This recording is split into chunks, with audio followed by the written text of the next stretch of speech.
Okay, but the last question for y'all is, if you could give one piece of advice to every coach that's listening to this podcast about elevating their program's brand, what would it be?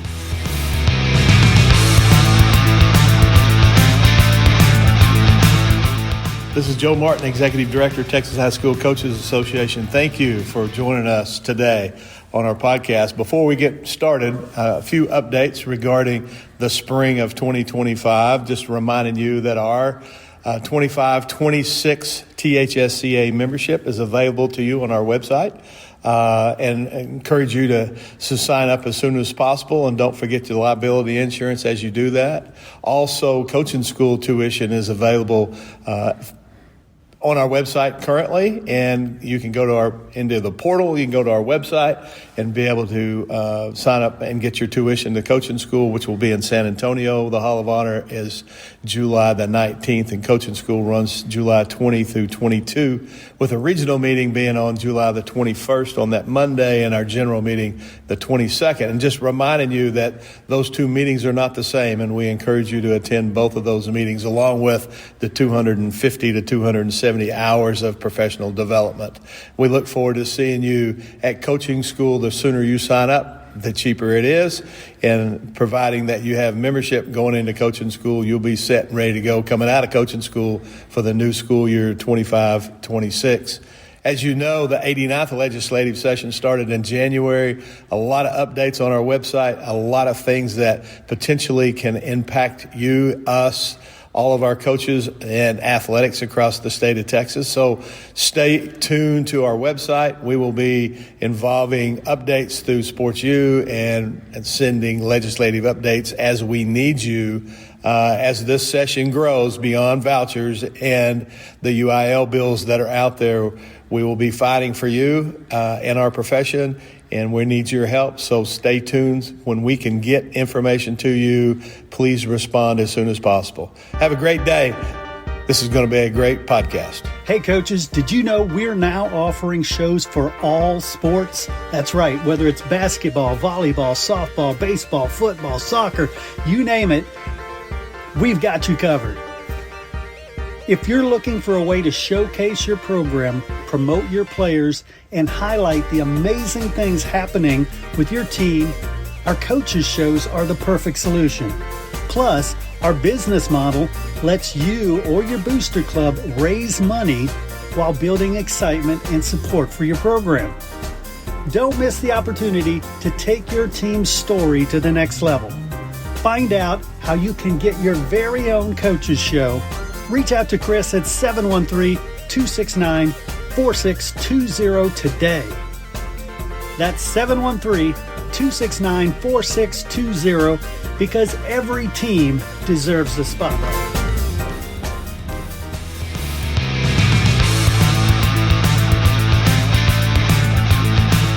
All right, welcome back, everybody, to the Coach's Call. I'm Chris Doelle, and first I want to introduce Drew Sanders, head football coach, athletic coordinator for Austin Vandegrift. Drew, welcome to the show. I'm glad to be here. Cool. You may be speaking a little ahead of time here, because you might not be glad, because I'm going to abdicate my throne here, and while I don't have a crown, I'm going to hand the mic over to you. And you're going to run this show as I jump into the guest role along with Ty Gipson. So if you could take over, do the introductions, and let's go. You got it. I'm used to being on the other side of the mic. I get a lot of interviews, and so now I get to do the interviewing. So this will be good. Welcome, everybody. Like Chris said, Drew Sanders, head coach at Vandegrift High School. I like to refer to myself as the winningest coach in Vandegrift history. But for those, y'all laugh on the podcast because you know the joke. But I'm the only coach in Vandegrift history, so I am not as cocky as that. But glad to have you guys. I hope you guys are going to get something out of this. I got two special guests today. Chris Doelle. He's the owner of Lone Star Gridiron, Lone Star Podcast Network, and he has spent the last 21 years covering Texas high schools. Chris, you and I had a podcast, actually several times we've done this, been interviewed by you many times, appreciate our friendship and how you help high school kiddos across the state trying to get noticed and branded and recognized. So glad to have you guys. And then Ty Gipson, man, we've been friends a long time. I don't know when we first met. Do you? What was the first time we started working together? Coach, I was thinking about that earlier. I think you and I met when you were in their junior high office while the high school was being built. And I mean, we were early on. I mean, we were looking at drawings of things you had envisioned there, and so it's really cool to listen today and kind of to hear the success and watch the success you've had. So that's been fun. It's been a long time. Thank you, Ty. Yeah, appreciate our friendship too.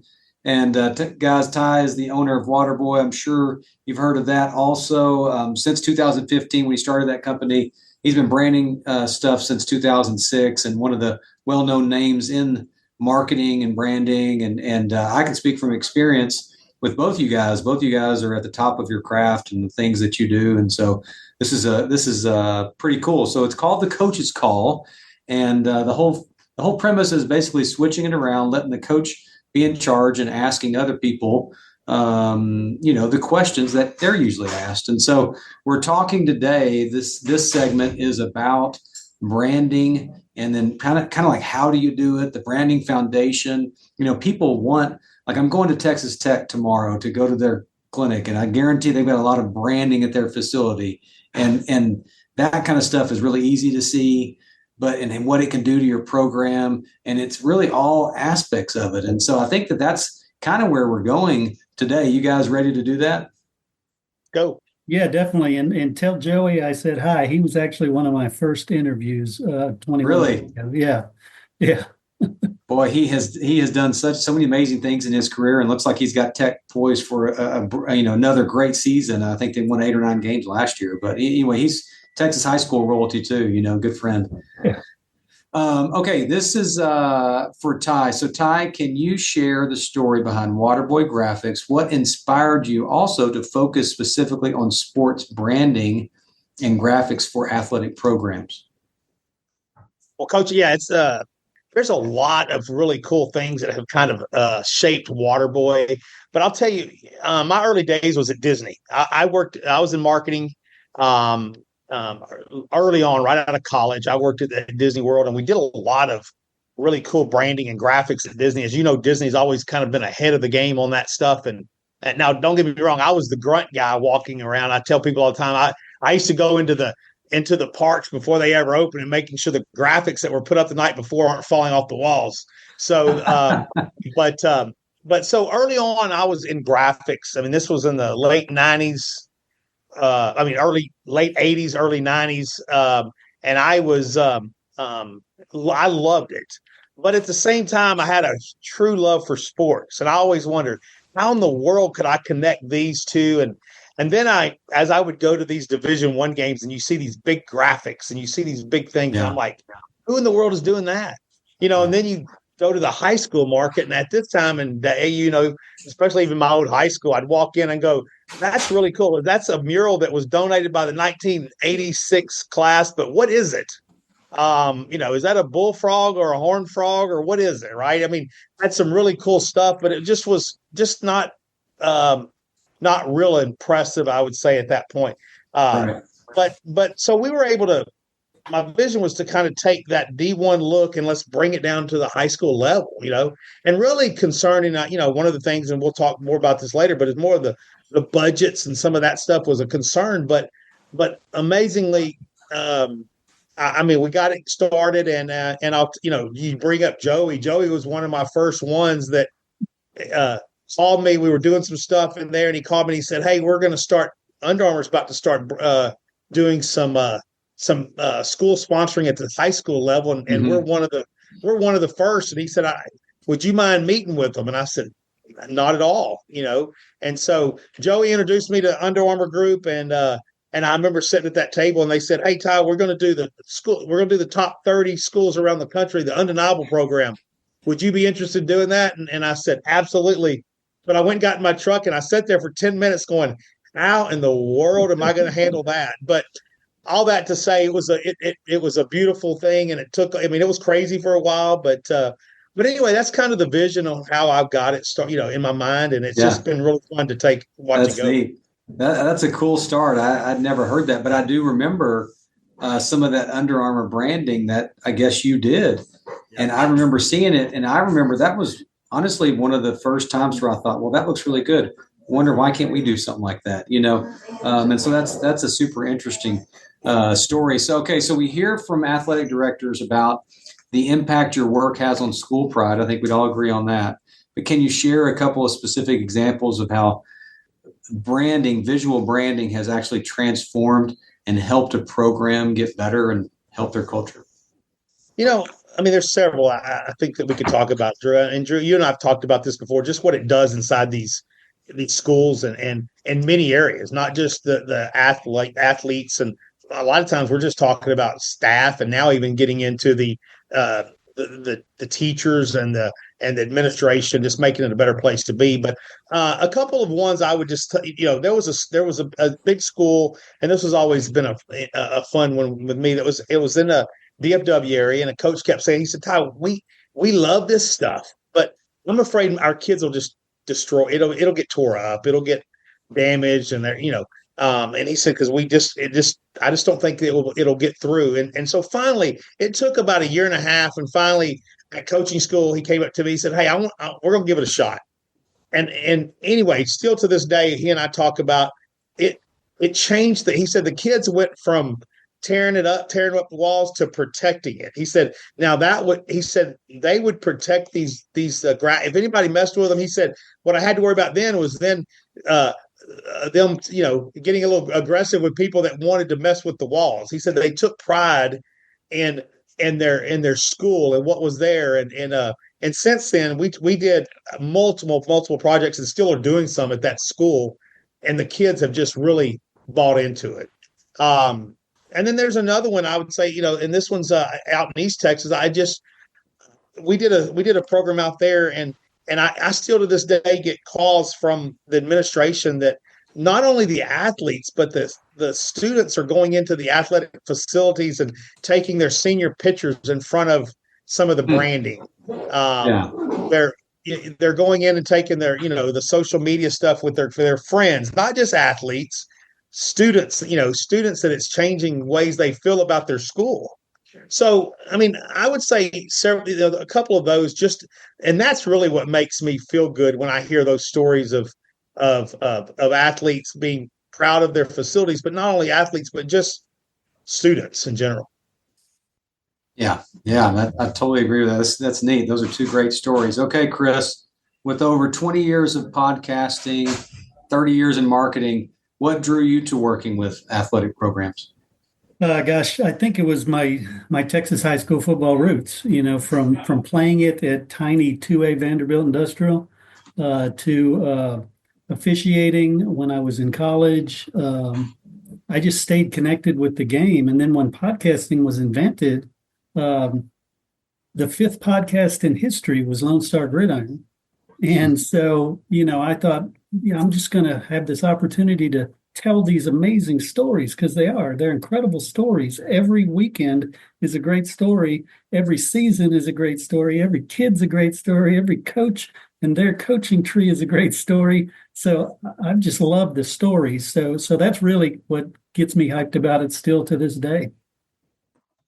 Awesome, man. That's neat. So your company offers this service. It's called a program marketing branding audit for athletic programs. So that's interesting. So what are the most common issues you discover when evaluating a program's marketing focus? It really comes down to consistency. Do they regularly do things? If you look at, I think booster clubs are a perfect example.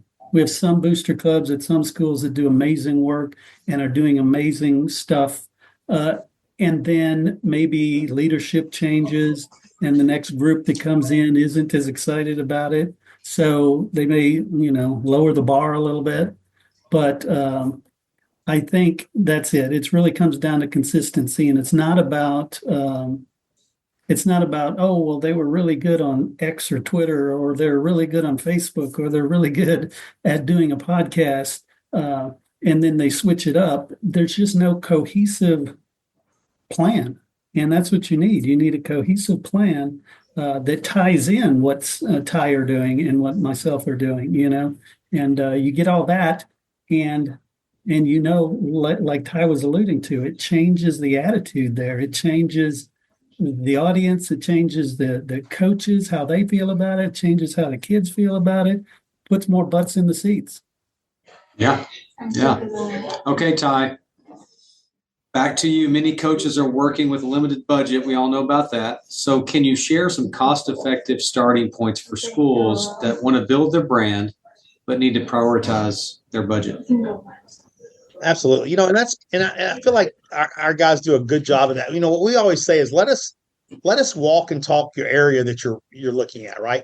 And so there are multiple types of products that we can print on. We can print the look, we can print the designs on that have different cost effective with each one of the materials.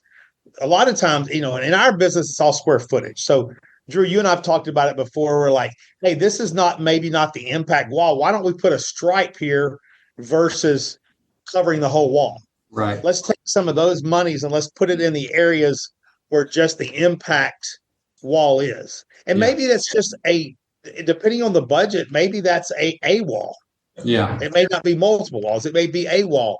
But if that's the impact wall that most of the kids see, most of your athletes are walking in or your students are coming through there, then let's focus on that wall. Now, then we look at that wall and say, what type of material can we use to still get the effectiveness that you're trying to pull out within the budget, right? Because there's different materials. I mean, nowadays, and I kind of alluded earlier about my early days.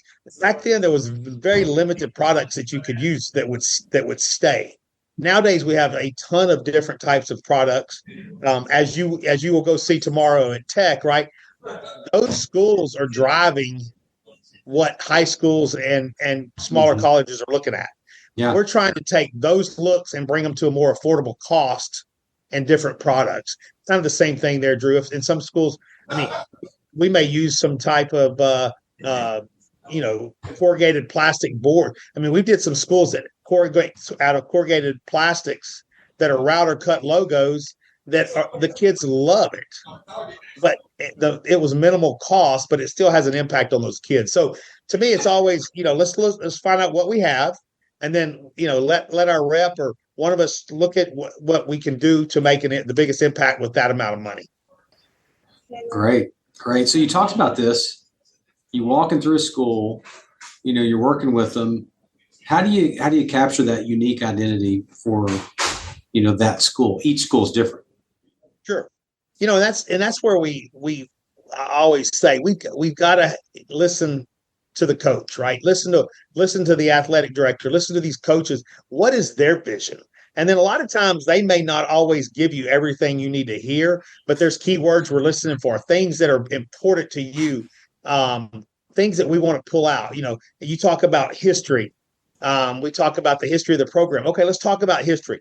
And now that we have a great catalog that we can go back in and show different photos of things we've done. Is this a style you like, Coach, or is this something that you're looking at that then we take that ideas and bring them back, so it's a lot of conversations, Coach, that we just have with each one to kind of feel what is the message you're wanting to have. When we're talking to a superintendent, it's a little different than talking to the coach, right? What is your vision for the district?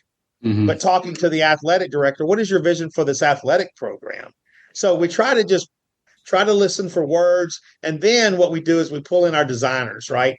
And Drew, as good as any of them, our designers are really our secret sauce, because I believe once our designer gets a hold of it, they find your, a lot of the things that you're looking for and then visualize it for you. So a lot of it's just getting some keywords to get started, get them to the designer, and then let them kind of just really pour out some of that creativity. Well, you're talking about the good way to do it. Talk to me about maybe some mistakes or some missed opportunities when you look at high school athletic branding. Drew, on that, I think the missed opportunity there would be just maybe coaches or administrators that don't want to maybe have that door shut before we can even get in there. Yeah. Let us talk a little bit, because again, we're just kind of back to the point we just talked about. There is something for minimal budgets. There are things we can talk about with maybe even partnering with some sponsorship level things that can take care of graphics. So I think the missed opportunity is just not letting people like ourselves in there to just hear what we can possibly do. Mm-hmm. Yeah, and it's not.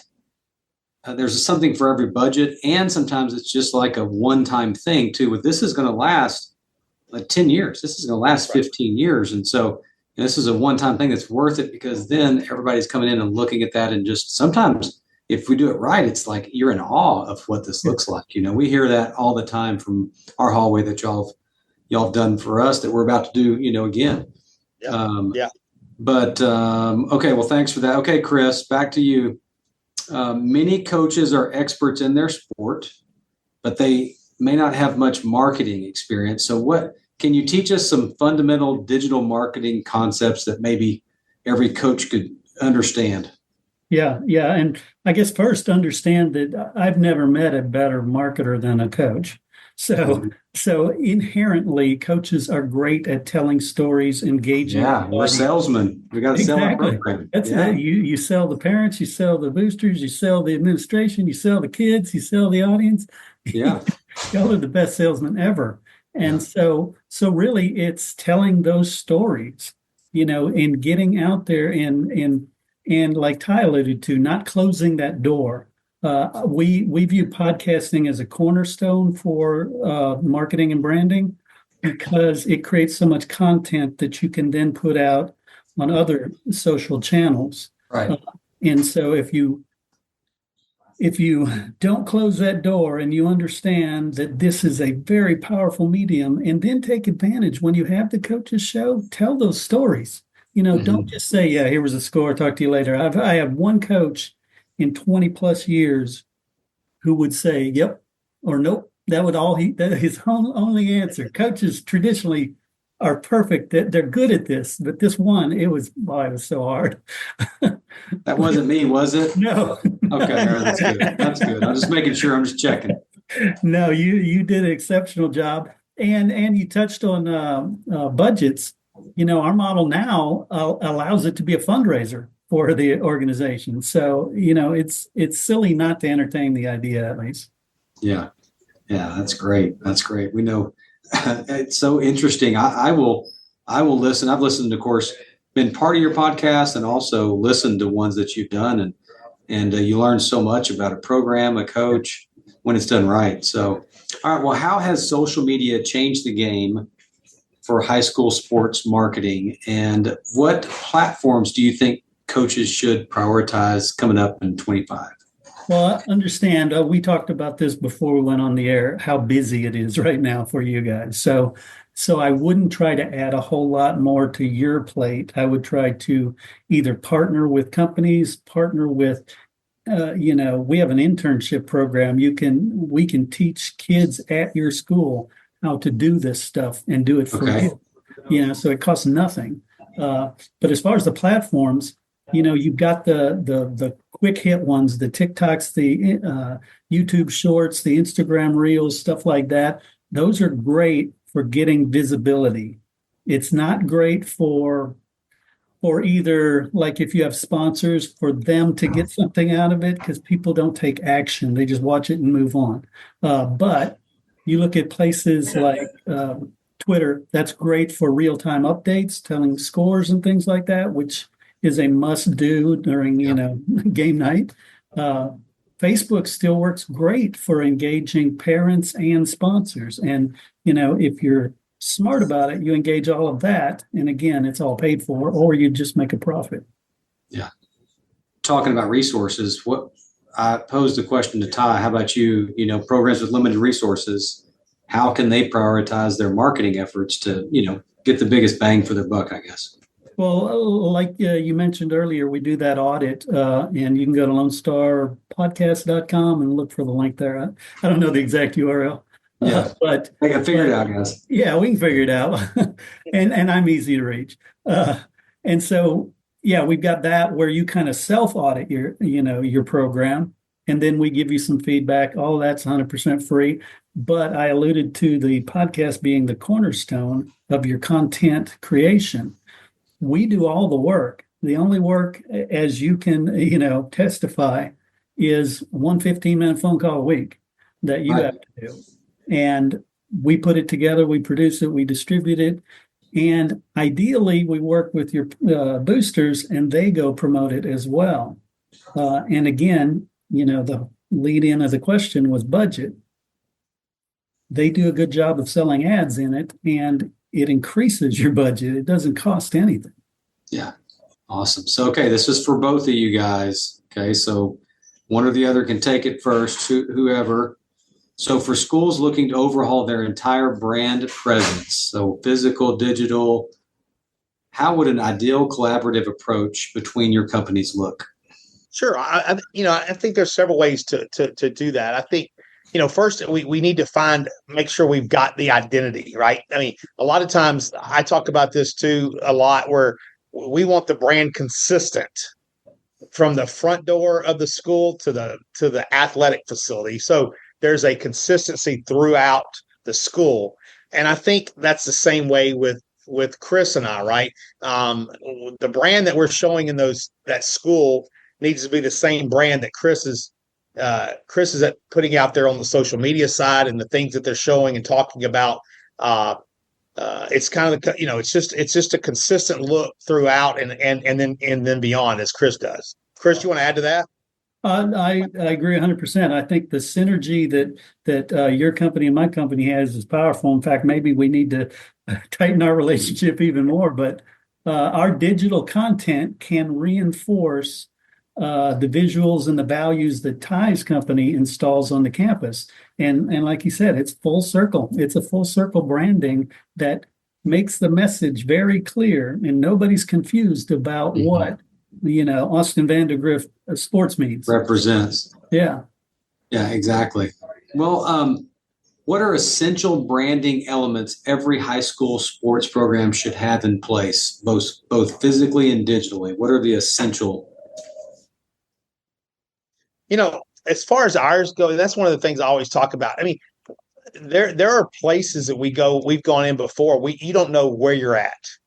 Right. I mean, yeah. You don't know if you're at one high school or in some cases, what are the school colors here, right? There's been cases of that. So I always say, I mean, we don't need to wrap every wall. We don't, but you know what?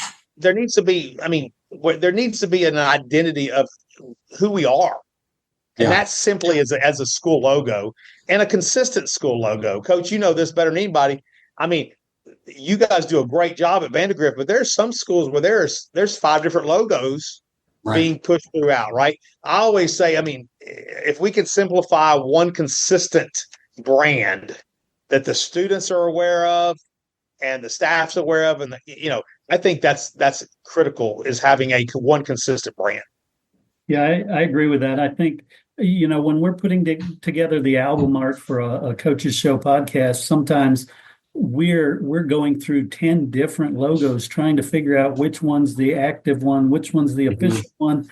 So we have to go to the coach, we have to go to the booster club, we have to say which one of these works, and they'll say, oh no, it's a different one. Right.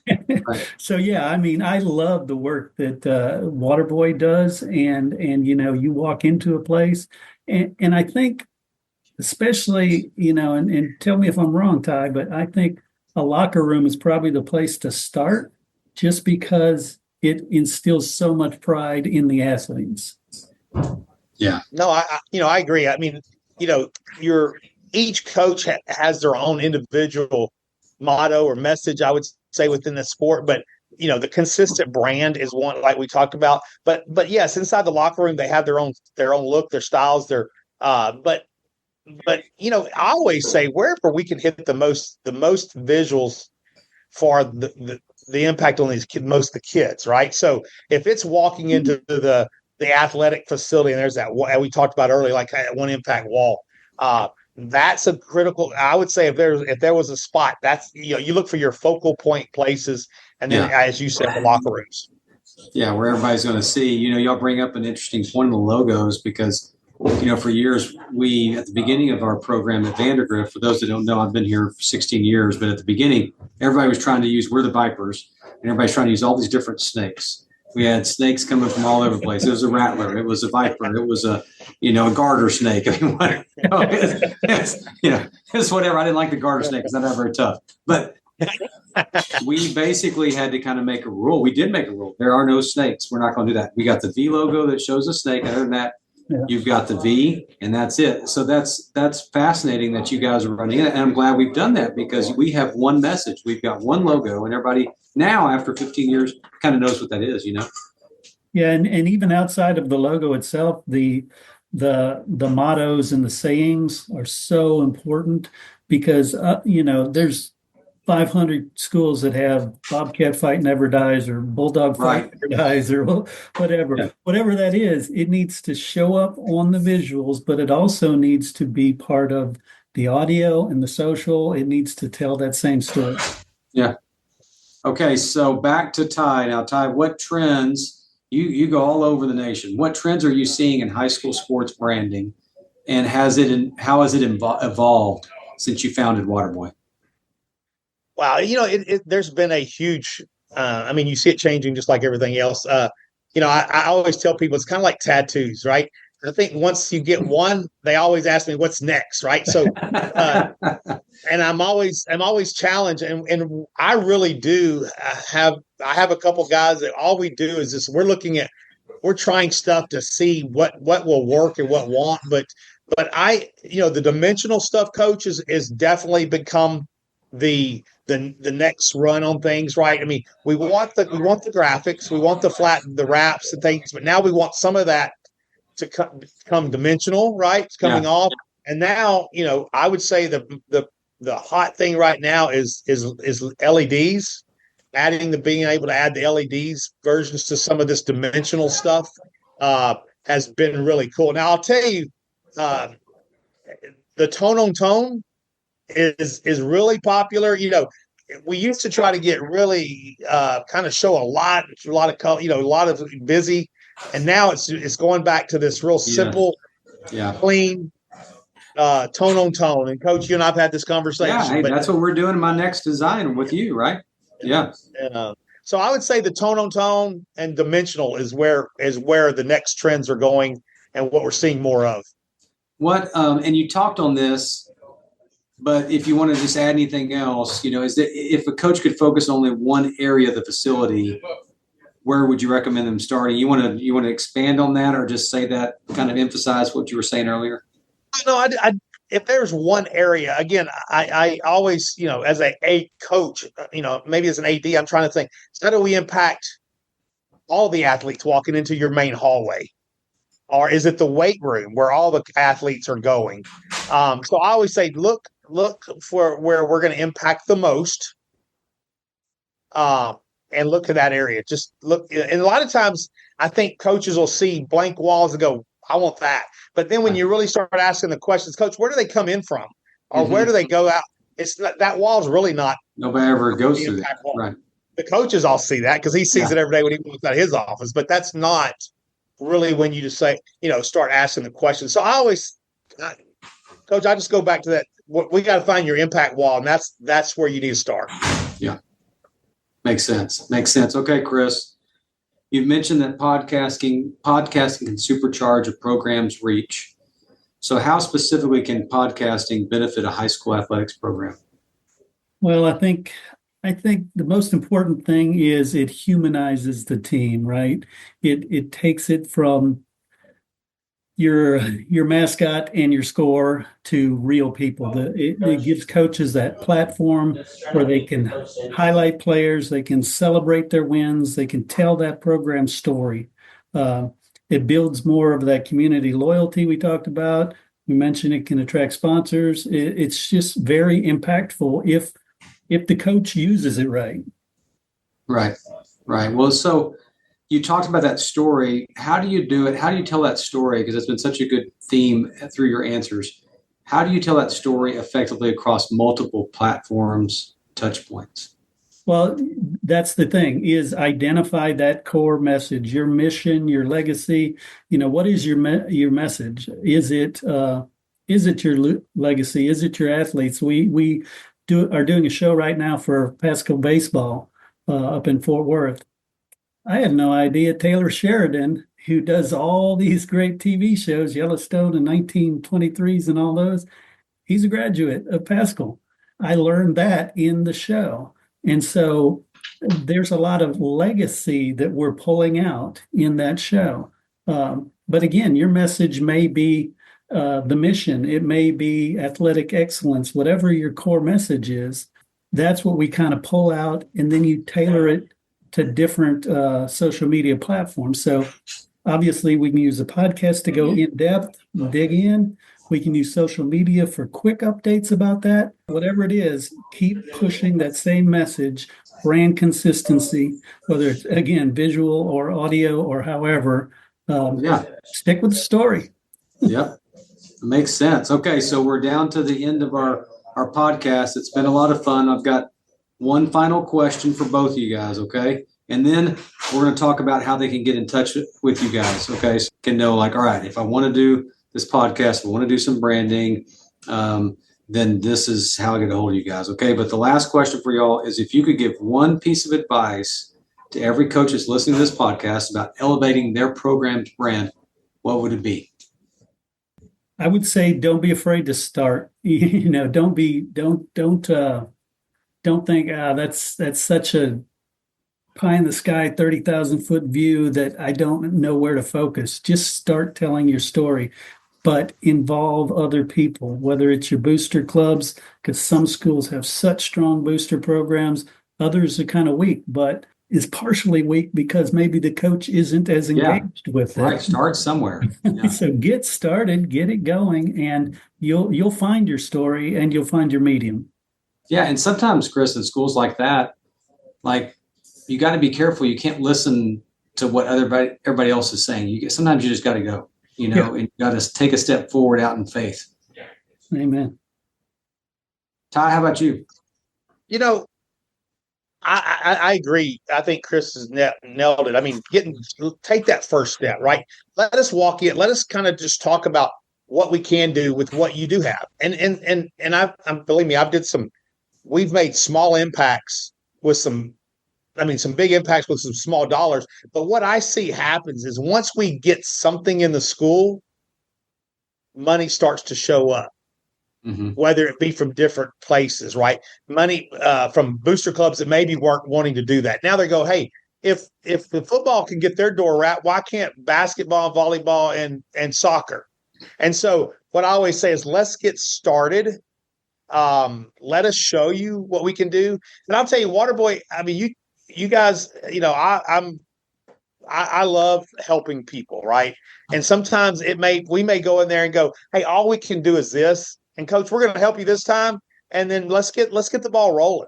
So, I just say reach out, let us get started, kind of what Chris said, and I think you'll be amazed at what that ball starts rolling and what happens. Totally agree. Well, can you guys give your contact info? How would they get a hold of you if they want to do the podcast or the digital marketing and then the physical branding? I'm easy to find. Chris Doelle. It's spelled funny though. Doelle. Parent company is freshmediaworks.com, and I'm everywhere as it relates to high school sports. So I'm pretty easy to find. Yeah, I mean, and waterboygraphics.com is our main website. There's a lot of visuals on there that you can take a look at. My email is ty@waterboygraphics.com, and that's ty@waterboygraphics.com. But I'll be glad we have reps throughout the state. If we'll come visit with you guys, we'll take a look at whatever we can do. And I appreciate you today helping us get through this. Well, I mean, I don't know if there's going to be Emmys handing out or anything like that. I don't know if for podcasting or whatever I'm doing today, but I mean, I think I deserve something. What do you guys think? At least a high five, right? Yeah. Okay, that's perfect. Right. You did a wonderful job. Thank you so much. Yeah, so I'm going to turn it Chris, we'll turn it back over to the professional. We'll turn it back over to you. Thanks a lot, Drew. Thank you so much, Ty, for all your information as well. And thank everybody for listening. Please, of course, subscribe, share this out, because I think, obviously I'm biased, but I think this is such an important topic for high school programs, for coaches everywhere. Thanks, guys. Cool. Thank y'all.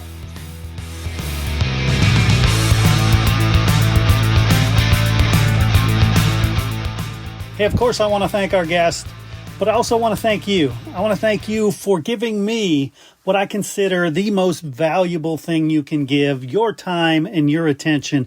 And I know you don't do it to hear me. You do it for the great messages provided by the THSCA. And hey, if you'd like to associate your company with the THSCA and the Coach's Call podcast, limited sponsorship opportunities are available. You can reach out to me, Chris Doelle, 713-269-4620, or head over to my website, freshmediaworks.com. Once again, thank you so much for supporting Texas high school coaches. Please share this show out to everybody you can so that we can help share these important messages. Thanks again, and we'll catch you next time on The Coach's Call. The interviews in this show are brought to you by the Texas High School Coaches Association. THSCA provides to its more than 26,000 members access to the people, events, tools, and resources to help them thrive in the profession, become trusted leaders in their communities, and live balanced and successful lives.